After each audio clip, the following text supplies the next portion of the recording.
Monsieur Scatolin, j'ai assisté à beaucoup de vos discours à l'occasion de l'inauguration de vos échecs, de mise en bouteille de l'eau de Divonne. Je vous ai vu parler des termes à Divonne toujours, et là finalement vous transposez la méthode divonnaise à Ferney. Un autre échec, un bilan catastrophique. Beaucoup de gens ont envie de vous dire ici ce soir que si vous étiez véritablement dans une société privée, vous seriez limogé depuis longtemps. J'espère que vous en êtes conscient. La seule raison pour laquelle vous êtes encore à la tête de cette SPM, c'est parce que vous faites partie, en tant que membre de l'agglomération, de l'actionnariat majoritaire, et c'est pour ça que vous vous maintenez vous-même dans cette présidence, ce qui posera un certain problème de crédibilité pour la société publique locale lorsque vous aurez à relancer le projet, dans le sens où vous allez être confronté à des gens qui savent très bien quelles sont vos compétences dans ce domaine, c'est-à-dire quasiment inexistantes. Voilà. Ça, c'est la première chose, et je pense qu'il faut que vous en soyez conscient, parce que peut-être que la meilleure chose que vous pourriez faire pour sauver la société publique locale, c'est de démissionner.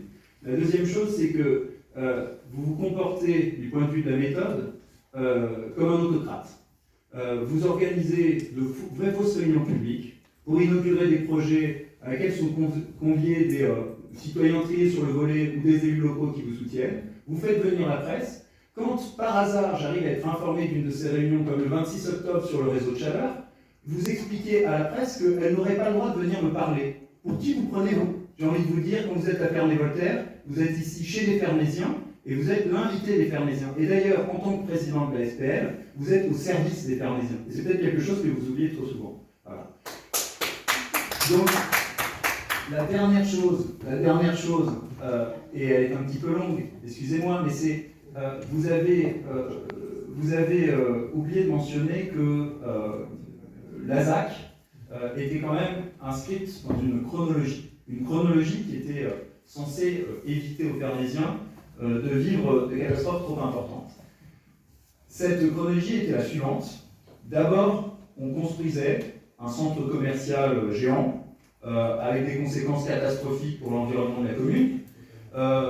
Grâce à ce centre commercial géant, on finançait des infrastructures plus ou moins greenwashées. Soi-disant, on devait avoir un tramway, il était quasiment déjà construit dans la presse en 2020.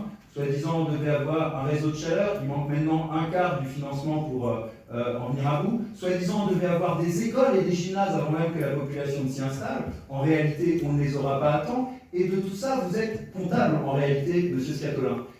La seule chose dont on peut se réjouir dans cette affaire, c'est que votre projet, tellement anachronique, vous le dites vous-même, que le permis de construire validé, le promoteur est parti, vous laissant tout seul au milieu d'un champ de ruines, eh bien, la seule chose dont on peut se réjouir, et dont je crois que toutes les personnes qui sont ici ce soir se réjouissent, c'est l'échec de ce projet de centre commercial anachronique, complètement catastrophique d'un point de vue écologique, et qui aurait coûté très très cher aux Fernésiens dans ce domaine-là. Donc de ce point de vue-là, on peut vous remercier d'avoir été particulièrement incompétent sur ce sujet.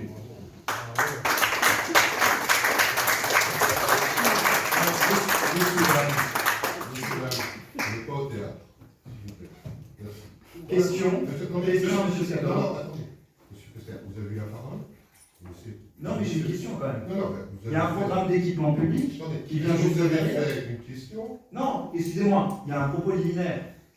Certains préfèrent discuter parce que moi je peux faire de la chronologie aussi. Oui. Parce que la chronologie, c'est 2013. Oui. Et dans cette salle, j'étais pas dans cette association, il y a des élus qui l'ont voté. Très bien. Et vous avez soutenu. C'est parfait. Donc, vous avez voté les deux mains de manière systématique tous les projets. Est-ce que je peux terminer mon intervention? Moi je rappelle la chronologie. Oui. Parce que vous avez votre discours, oui. le récit, le roman. Oui. Moi je suis dans la vérité. Regardez les opérations de 2013 et 2014. Et on apprendra beaucoup de choses. Vous doublez les superficies des centres commerciaux, mais vous êtes dans la vérité. Oui. Alors posez votre question, monsieur Castet. Voilà. Donc, la question est double. C'est d'abord, quel garde-fou, en réalité, pour que ce qui a disparu, c'est-à-dire ce projet catastrophique, ne soit pas remplacé par un projet encore plus mauvais pour notre commune. Comment allez-vous écouter les citoyens qui sont ici, alors que dans ce domaine-là, vous n'avez eu depuis le début aucune méthode? Ça, c'est quand même la première question. Comment allez-vous vous convertir à la démocratie, monsieur Scatolin? Deuxième question, c'est celle finalement, effectivement, du financement des infrastructures publiques, parce que vous avez autour de vous toute une majorité qui a construit son programme en 2020 en l'indexant intégralement du point de vue des infrastructures sur la réussite de votre projet de centre commercial. Et ce soir, bah, effectivement, ils sont un petit peu embêtés par la situation. Donc, toutes ces infrastructures qui devaient être construites, servir d'externalité positive à la commune, grâce à votre centre commercial, comment elles vont être financées? Comment les Fernésiens vont avoir une école, un gymnase, par exemple? Monsieur Scatteler, vous avez la parole. Déjà, ce qui est bien, c'est que je pensais pas me faire insulter en arrivant ici. Mais bon, au moins, je reconnais votre méthode, monsieur Kessler. Permettez-moi juste de dire que je suis le maire de Divonne, que j'ai été un conseiller communautaire élu au suffrage universel, comme l'ont été élus les conseillers communautaires, et qu'à ce titre-là, j'ai été aussi élu président de l'AFL, et que je m'accroche nullement à mon siège. Nullement à mon siège. Et que, donc, demain, si j'estime que je dois partir, ou qu'on me demande de partir, je le ferai, parce que, en fait, c'est pas mon projet, tout simplement. C'est le projet de la ZAC Ferney-Genève Innovation, qui a été voté en 2013 par une majorité de Ferney-Voltaire également, et qui prévoyait de réaliser aussi des surfaces commerciales sur le lot de la poterie, c'était 40 000 m². On est passé à 65 000 m². Donc il y avait déjà quand même du commerce. Et dire aujourd'hui que tous les équipements publics ne pourront pas se réaliser pour la ville de Ferney-Voltaire, pour le réseau de chaleur, parce que le centre commercial ne se fait pas, c'est archi faux. C'est faux. 65 millions sur un budget de 280 millions. Donc aujourd'hui, il y a encore des recettes qui sont attendues, et les premières recettes attendues, c'est pas celle du centre commercial, c'est celle des logements. Donc deux promesses de logement, deux promesses qui ont été réitérées, qui vont être réitérées pour la création de logements, d'espaces de co-living, qui vont permettre de répondre aussi à une partie de logements attendus pour les salariés de notre territoire, et qui vont pouvoir être réalisés. Et ces recettes, ce n'est pas des recettes commerciales, c'est des recettes liées au logement. Et le projet, il est construit de cette manière-là. Il est construit sur des recettes liées à l'habitation et au logement. C'est à peu près 800 logements sur la partie Paimboeuf. C'est autant sur la partie Tré-Lagrange, sur des surfaces d'activité économique.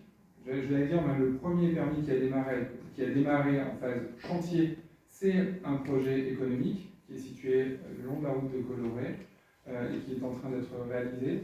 Et du coup, ce qui nous permet d'avoir des recettes et de pouvoir financer une partie de nos engagements sur les projets d'équipement public. Donc oui, les recettes du centre commercial, elles sont décalées dans le temps. Les recettes, les futures recettes de ces terrains, elles arriveront, à mon avis, à partir de 2026-2027, sur un programme qui sera décidé par l'agglomération, en concertation avec la ville de Ferney-Voltaire. Parce que je rappelle que nous agissons sur demande et sur commande de l'agglomération du Pays de Gex, qui a décidé d'intervenir sur le périmètre de la ZAC, sur cette partie du territoire de Ferney-Voltaire, et qui nous donne des consignes très claires sur ce que nous avons à faire sur ce territoire. Et que chaque décision qui est prise sur la modification du programme fait l'objet d'une délibération du conseil communautaire.